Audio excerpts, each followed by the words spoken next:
이현주로 한번 가보겠습니다. 이현주. 지금 이준서와 이현주. 이 두 사람이 우리한테 주고 있는 어떤 충격들인데 이건 짧게 언급할게요. 이현주에 대해서는. 이현주가 어떤 인물인가에 대해서 페이스북에 어떤 분 글 쓰신 거 있죠. 소개 좀 해주세요. 장영기 님이 페북에 올리신 글입니다. 강남 아줌마의 막말.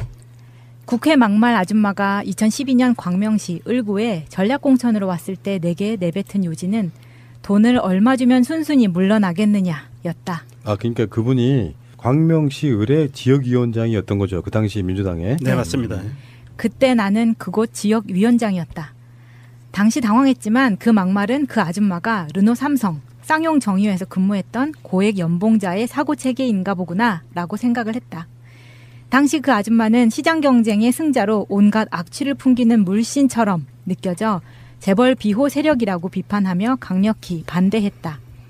그러나 이미 당이 전략적으로 결정한 일이라 어찌할 도리가 없었다. 당은 인재 영입에 신중했어야 했다. 그 아줌마는 선거 참여자 5명 구속이라는 희생 위에 국회의원이 되었다. 그러나 그 아줌마는 비서나 보좌하는 사람들을 향해 막말을 멈추지 않으며 온갖 모욕적인 말로 다룬다. 비서진은 그저 시중 드는 내시나 시녀에 불과하지 현안을 논의하고 협의하는 파트너는 아니었다. 그 아줌마는 화려한 수사로 새로운 대한민국을 건설하기 위하여 국민의 당으로 떠났다. 그리고 과거의 동지들을 향해 사정없이 막말 기관총을 쏘아대며 정권 실패를 위해 온갖 저주의 주술을 쏟아낸다. 급기야 비정규직 파업 근로자를 향해 미친놈이라고 하고 매년 계약해야 하는 열악한 비정규직들을 향해 밥하는 아줌마라고 비하한다. 그저 밥이나 하지 무슨 근로자 대접을 받으려 하느냐는 힐난처럼 들린다. 그 아줌마는 최저임금 1만 원은 물건값을 올려 국제 경쟁력이 없어진다고 반대한다. 힘들고 불안정한 그들에게 인간다운 삶 보장을 위한 것인데도 수출론을 꺼내 묵살한다. 나는 광명에서 그 아줌마를 보지 않았으면 한다. 그 아줌마는 강남에 집이 있는 강남 아줌마인데 굳이 새들어 살며 생쇼를 위해 광명에서 살 이유는 없으니 말이다. 저는 이 페이스북을 보고 와, 우리나라 정치의 그냥 민낯을 그대로 봤어요. 첫 번째, 홍익표 의원의 그 공천 잘못해서 죄송합니다라는 사과가 일리가 있구나 이 생각 먼저 했고요. 그 진정성 없음이라는 그거잖아요. 국회의원 되면 어떤 식으로 공천이 되냐면은 뭐 대부분 다 하시는 이야기니까 자리가 비어 있거나 또는 약하거나 현역이 아니거나 근데 선거에서 붐을 일으키려고 막 엘리트 집단들을 막 끌어모으는 과정에서 어제도 최민희 의원 방송에도 그런 이야기를 제가 했지만 민주 진보 의식이 없는 사람이야. 출세만 하고 싶은 거예요. 그래서 누구 가까운 사람을 사바사바 꼬셔가지고 그거 삶는 거죠. 그거 삶아서 공천을 전략 공천 받아요. 이게 잘못된 거지. 그 지역에서 그러면 열심히 노력했던 그 지역위원장 미쳐버리는 거예요. 근데 그러면 당연히 반발하지. 낙하산 공천 처리하라 하면 조용히 한번 얼굴 좀 봅시다 해가지고 딱 하는 말이 그거잖아요. 얼마 좀 물러나겠어요. 그런 싸가지가 이현주라는 뜻이잖아요. 네. 그러니까 제가 이현주 의원이 초선 때 이 이야기를 해도 되는지 갑자기 걱정이 되는데. 해주세요. 그 다른 의원들이랑 차 마시면서 하는 이야기를 제가 뒤에서 우연찮게 들은 게 있어요. 헐. 막 당선되고 이제 막 그 임기를 시작했던 시기였는데 다들 이제 어떻게 당선됐느냐 하는 그 선거운동 뒷이야기를 하는 거죠. 선거운동이 정말 체력적으로 어마무시하게 힘들거든요. 네. 그래서 다들 고생한 이야기, 뭐 몸져 누웠던 이야기, 병원에 입원했던 이야기, 막 이런 이야기를 하는데 나는 너무 쉬웠어. 예, 이현주 의원은 자기는 그런 거 하나도 안 했다는 거예요. 진짜? 어떻게 그럴 수 있냐 그러니까 컨설팅 회사가 굉장히 실력이 좋아서 컨설팅 회사가 알아서 다 해줬대요. 그래서 컨설팅 회사들이 딱 가서 하라는 대로 하루에 1-2시간 정도씩만 딱딱딱 해서 딱 하라는 대로 하니까 다 됐고 그 당선되고 나서도 보좌관들 구성하는 것도 자기 손이 안 간 거죠. 거기가 어디예요? 모르죠 저도. 그래서 광명을 여기 얘기하는 거 아니에요 지금? 예, 그렇게 아니 컨설팅 회사가 어디냐고. 그렇게도 되는구나 이렇게 생각했는데 알고 보니까 원래 그 광명이라는 지역이 민주당 텃밭인 거죠. 네. 그리고 원래 그 지역위원장 하셨던 분이 오랫동안 틀을 닦아 놓은 거기도 하고. 이 장영기 전 그 지역위원장님의 이 페북 글을 공유해서 방송을 하는 이유는요. 혹시 검찰이나 경찰이 이런 내용을 소상하게 모를 수도 있으니까 우리 방송을 듣고 인지수사를 시작하시라. 그러면 사후매수죄. 돈 주겠다고 했으니까 사후매수죄.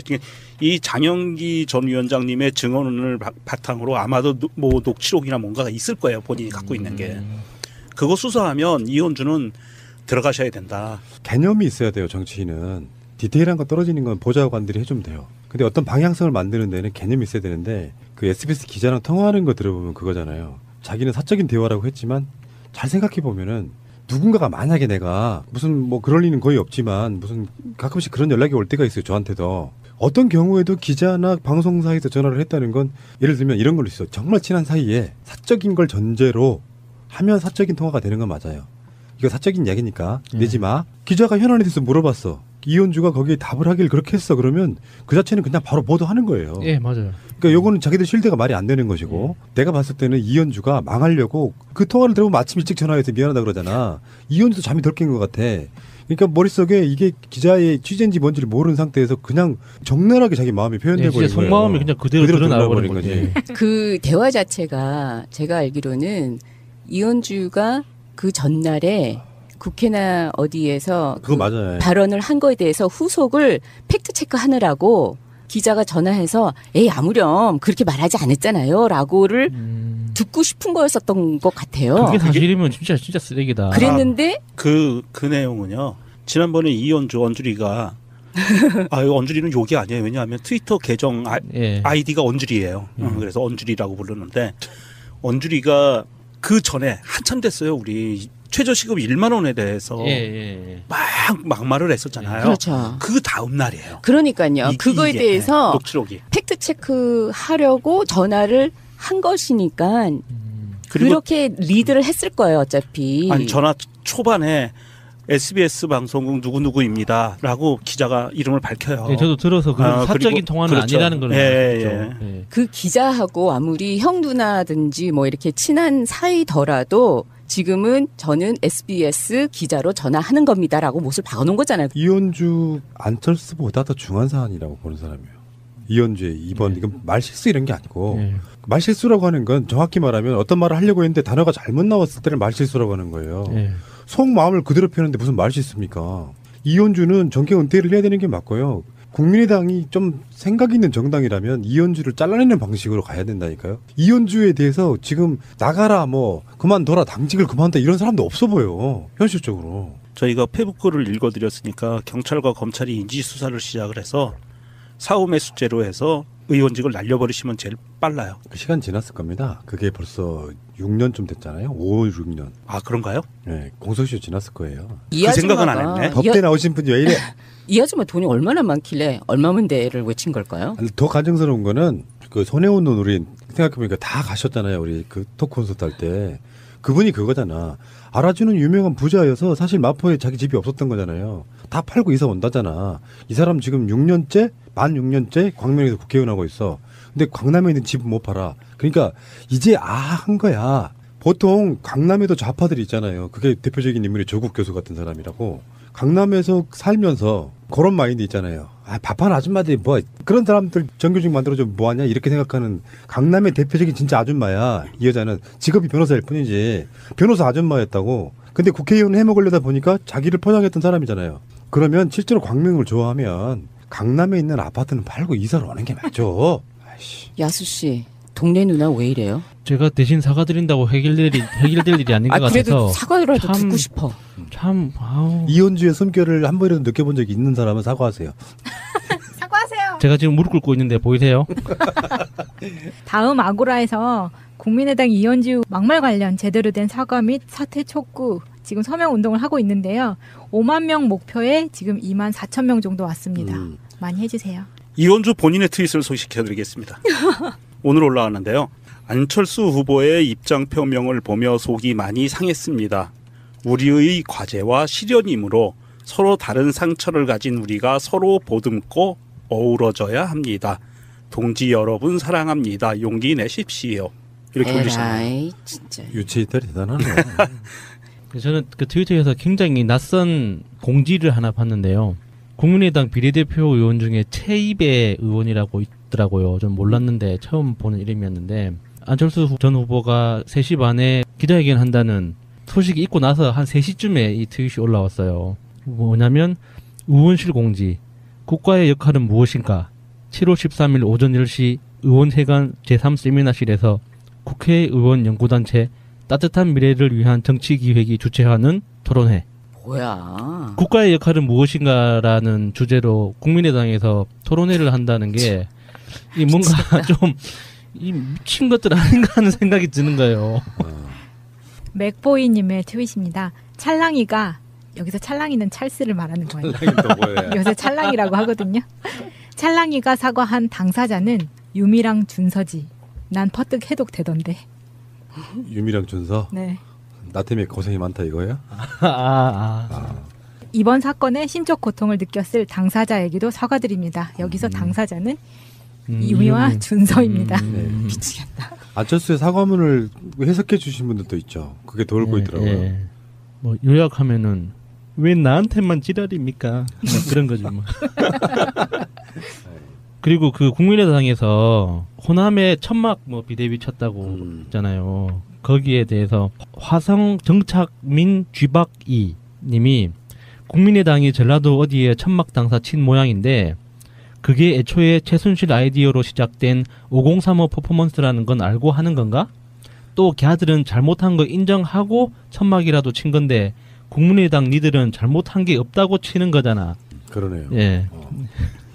우리 이쁨이니 남양주 병의 최민희 전 의원님의 트윗입니다. 안철수 전 후보의 4차원 인터뷰. 뱁새가 어찌 봉황의 뜻을 알까만 요해 불가다. 어떻게 정치적, 도의적 책임을 지겠다는 건지 알 길이 없다라고 올려주셨습니다. 알 길이 없잖아요. 그냥 책임지겠습니다. 근데 사과는 내가 이러이러해서 사과를 하겠습니다잖아요. 이런 잘못을 해서 사과를 드립니다. 합니다. 근데 그것도 없이 그냥 단어만 사용을 한 거잖아요. 희랑님? 네. 늦게 오셨죠? 죄송합니다. 앞에 그 얘기 안 했을 것 같아요? 그러게요. 그러게.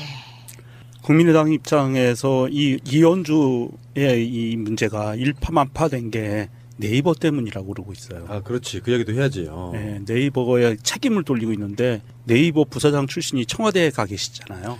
이거는 청와대를 또 까는 거예요, 얘네들이. 근데 원내 창설 멤버 중에 하나가 안철수잖아요. 그리고 안철수가 정치 들어갈 때 자기 이름을 슬쩍 빼고 자기는 네이버하고 전혀 관련 없는 사람으로 세탁을 해놓고 아직도 네이버하고는 아주 좋은 관계로 있다고 그게 업계에서는 알고 있잖아요. 말씀하셔서 제가 하고 싶었던 이야기였는데 최명길 의원이라고 이현주랑 비슷한 시기에 탈당했던 사람이 한 말인데요. 그러니까 그렇게 가는구나라고 느낄 정도로 사실 좀 지각이 있는 사람들이라 그러면 자기들이 민주 정당에 몸담았던 사람들이잖아요. 그 사람들이 네이버를 움직여가지고 그걸 이슈화시키고 알아서 기었을 수도 있겠지만 그 정도 발언이면 네이버의 문제가 아니고요. 금방 이슈화되게 돼 있는 화제의 인물이었는데 그런 말까지 했으니까 뜬 거지. 무슨 그게 네이버 때문입니까? 그러니까요.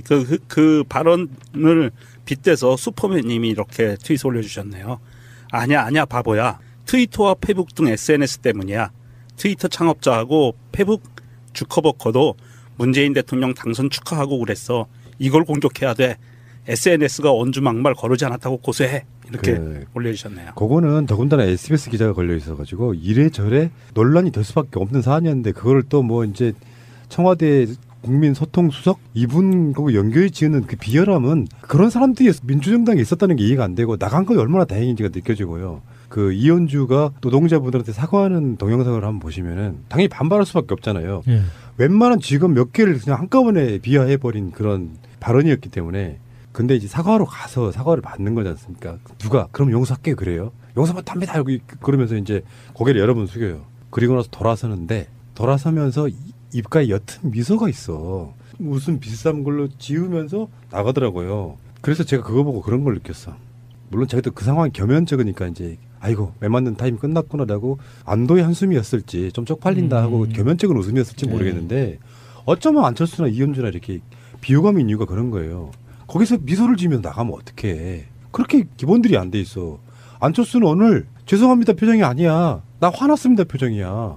억울했어요. 맞아요. 정말 너무 억울해가지고 부들부들 떠는 게 얼굴에 그 미세한 그 진동 보셨어요. 그리고 새카맣고 눈빛이 정말 왜 나를 여기에 세우는 거야 정말. 내가 여기 있으면 안 되는 거야. 가아바님의 트윗입니다. 국민의당 정말 미쳤나? 증거를 조작해서 누명을 씌웠다가 들통난 상태에서 사과한다면서 누명 씌우기를 계속하고 이현주라는 사람은 패자라서 벌어진 일이라고 떠들고 승자가 되었다면 아무 문제가 없을 거라고 당당히 떠드는 저 후한 무치함을 503뺨을 치겠다라고 올려주셨습니다. 욕하고 이러는 게 사실 어쩔 땐 자괴감 느껴질 때 있거든요. 그 유명한 박근혜 자괴감 같은 거야. 근데 이런 걸 왜 하고 있지 싶은 거예요. 사랑받지도 않은 것들 거론해주는 것이 오히려 득이 될 것 같은 그런 느낌. 노이즈 마케팅 해준 거지. 근데 사람들은 그런 얘기를 또 듣고 싶어해. 꼴 보기 싫은 놈들이 꼴 보기 싫은 짓거리 하니까 대신 욕해주길 바래. 방송이라는 걸 놓고. 그런 얘기 안 듣고 싶으신 분들은요. 다음에 나가는 바로 다음 에피소드 추경 꼭 들어주시기 바랍니다. 근데 아까 그 프라님 말씀하신 그 자괴감 있잖아요. 이명박근혜 정부에서 아주 좋은 단어도 나쁘게 만들고 뭐 자괴감 같은 거는 정말 느낄 수 있잖아요. 살다 보면 허탈하고. 근데 503호 때문에 자괴감도 들면서 정말 기분 더러울 때가 많아요. 요즘에 박근혜 정신 이상 소리 돌더만요. 신동국이가 이제 그게 무슨 언론사 인터뷰 같은 걸 통해 가지고 알려진 건데 밥을 방금 먹고 또 밥 달라고 한다라든지. 근데 저는 이렇게 봐요. 지금 박근혜 뭐 발가락 찧어서 뭐 재판 안 나온다는 얘기도 있었고 일단 기본적으로 구속 만료 기간을 한번 피해보자 하는 의도는 있어 보이는데 물론 청와대 같은 데서 부중궁궐에 살았다고 하지만 그 사람은 자기가 하고 싶어서 하는 어떤 그 스스로 셀프 감금하는 행위는 텔레비도 보고 막 즐길 거 다 즐기고 밥도 다 갖다 주고 이런 거니까 그러니까 구속을 피해보려고 하는 기본적인 의도가 저는 있어 보인다고 보는데 박근혜 정신 이상설이 그럴듯하게 지금 SNS만 도는 게 아니에요. 정규 언론들이 다룬 적이 있어요. 박근혜 정신 이상설에 대한 분석 뭐 이렇게 해가지고 요즘 종편들이 또 예전의 종편으로 다시 돌아가는 것 같은 느낌. 다시 이제 국민의당 돌아옵시다. 사실 솔직히 말씀드려서 국민의당의 이야기를 계속하는 것도 마음이 그렇게 편하진 않아요. 솔직히 안 그래요. 더 큰 적폐도 사실 있는데 현재 상태에서 정말 안타까운 게 잘못한 것 정말 큰일인 거고 욕 먹어야 되는 건 맞으면 그냥 욕 쳐 드세요. 그냥 이상한 쉴드로 막 추경 반대하고 모든 걸 다 반대하고 올스톱 시키고 이러는 짓거리 하면요. 결국은 어쩔 때는 정말 농담하는 게 아니라 계속 이게 반복되면은 수사로서의 짱돌이 아니라 진짜 현장에서 정말 돌맞을 수도 있습니다. 그러니까 이현주, 뭐 이준서, 이유미 씨 다 잘못한 게 하나씩은 있고 특히 이현주 의원 같은 경우는 정말 지금 당장 사퇴해도 부족할 만큼 큰 잘못을 했는데 국민의당이라는 그 집단 안에서 나오는 이야기들이 사실 우리들을 감정적으로 너무 비참하게 만드는 것 같아요. 기본적으로 자기들이 뭐 잘못했다, 뭐 도덕적으로 법률적으로 어떤 뭐 전문가들이니까 알아서 하겠지만 어디를 보고 말하는가를 우리는 맞아요. 직관적으로 느끼잖아요. 저그들 다 자기들 밥그릇 지키려고 자기들 그 다음 선거에서 유리한 포지션을 차지하려고 하는 발언밖에 없지. 어느 한 사람이라도 정말 이렇게 좀 큰 이야기를 가지고 어떤 정치적으로 국민들을 위해서 나라를 위해서 바른 말 한번 그러니까 책임지고 하는 사람이 어떻게 그래 단 한 명도 없을 수가 있냐는 거예요. 국민의당이라는 그 정당 안에. 만약에 똑같은 경우였는데 문재인 당시 후보가 대선에 떨어졌는데 안철수가 당선된 상황이에요. 근데 안철수네 가족을 향해서 조작된 걸 가지고 이런 게 드러났다면 문재인 당시 후보는 현재 어떻게 했을까요? 지난번에 그 당대표 시절에 있었던 유명한 기자회견 건이 있었죠.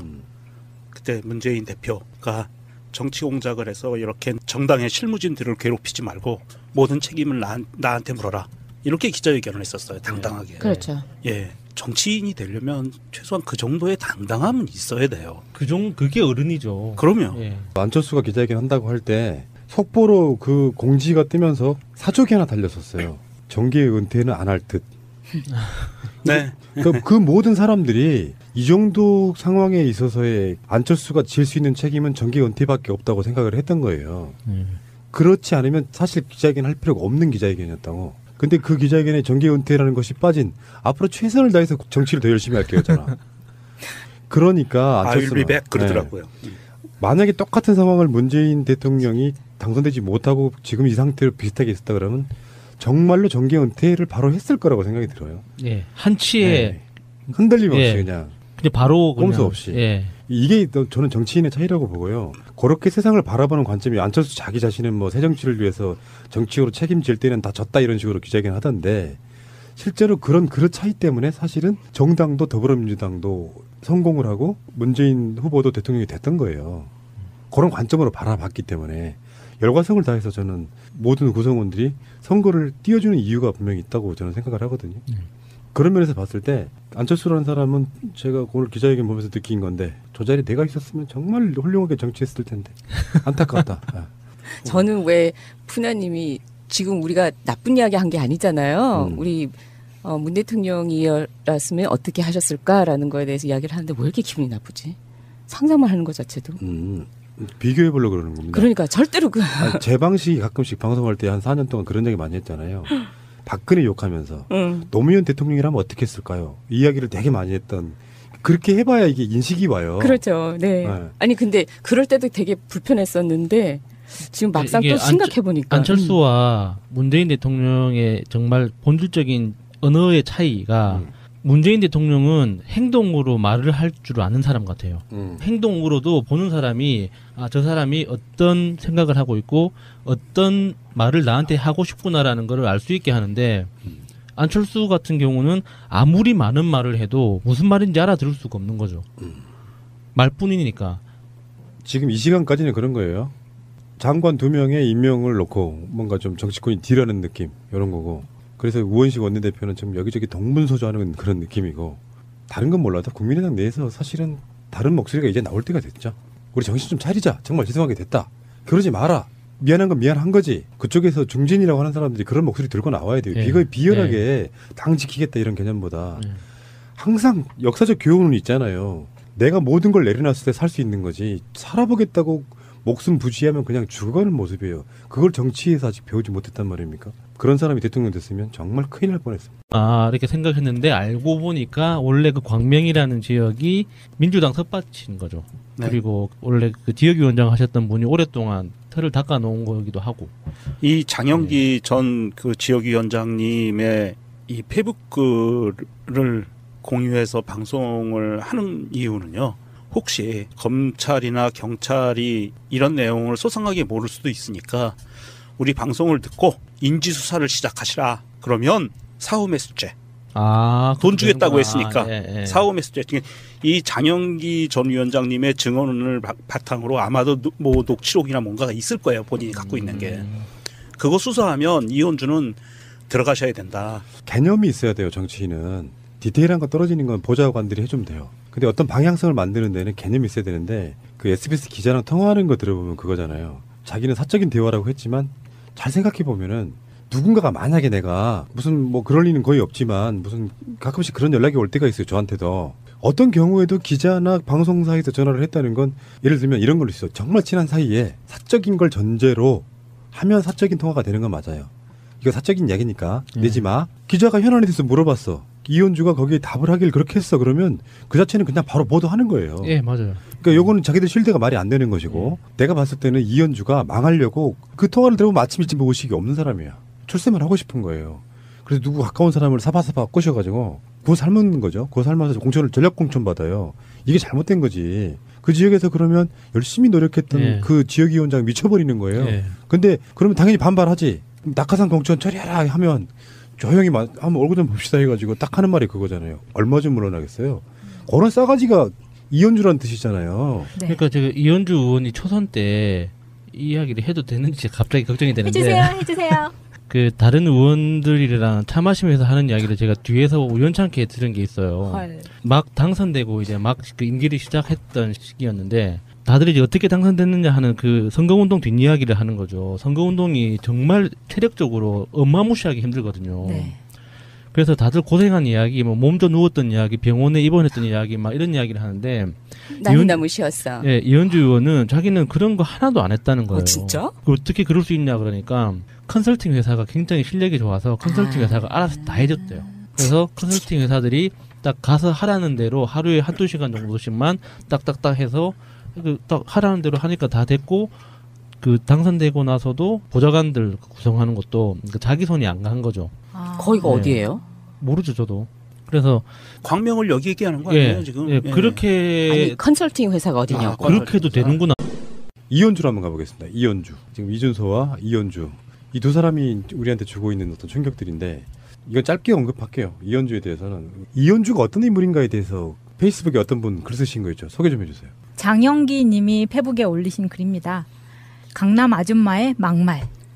국회 막말 아줌마가 2012년 광명시 을구에 전략공천으로 왔을 때 내게 내뱉은 요지는 돈을 얼마 주면 순순히 물러나겠느냐였다. 아 그러니까 그분이 광명시 을의 지역위원장이었던 거죠. 그 당시 민주당에. 네, 맞습니다. 그때 나는 그곳 지역위원장이었다. 당시 당황했지만 그 막말은 그 아줌마가 르노 삼성 쌍용 정유회에서 근무했던 고액 연봉자의 사고체계인가 보구나 라고 생각을 했다. 당시 그 아줌마는 시장 경쟁의 승자로 온갖 악취를 풍기는 물신처럼 느껴져 재벌 비호 세력이라고 비판하며 강력히 반대했다. 그러나 이미 당이 전략적으로 결정한 일이라 어찌할 도리가 없었다. 당은 인재 영입에 신중했어야 했다.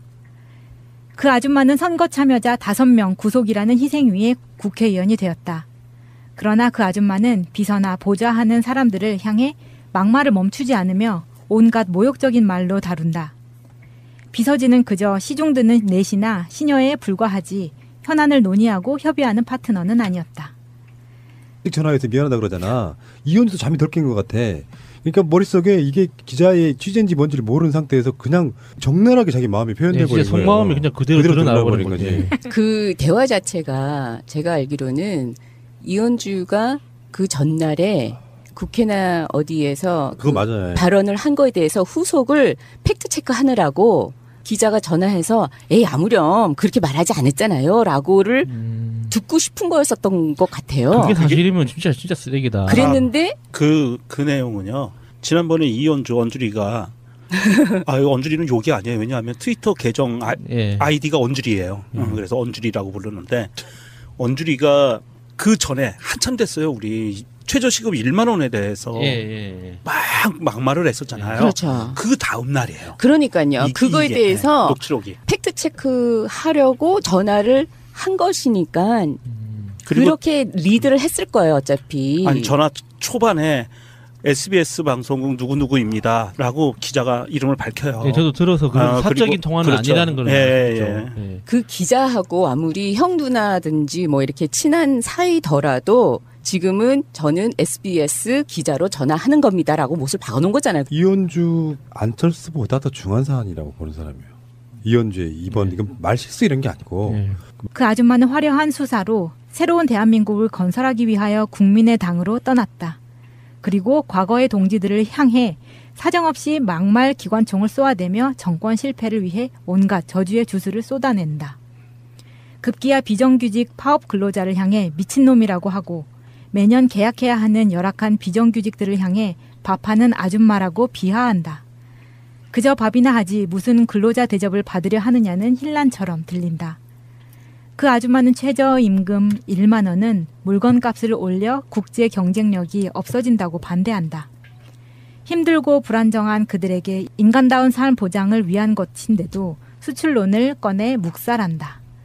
나는 광명에서 그 아줌마를 보지 않았으면 한다. 그 아줌마는 강남에 집이 있는 강남 아줌마인데 굳이 새들어 살며 생쇼를 위해 광명에서 살 이유는 없으니 말이다. 저는 이 페이스북을 보고 와 우리나라 정치의 그냥 민낯을 그대로 봤어요. 첫 번째 홍익표 의원의 그 공천 잘못해서 죄송합니다라는 사과가 일리가 있구나 이 생각 먼저 했고요. 그 진정성 없음이라는 그거잖아요. 국회의원 되면 어떤 식으로 공천이 되냐면은 뭐 대부분 다 하시는 이야기니까 자리가 비어 있거나 또는 약하거나 현역이 아니거나 근데 선거에서 붐을 일으키려고 막 엘리트 집단들을 막 끌어모으는 과정에서 어제도 최민희 의원 방송에도 그런 이야기를 제가 했지만 민주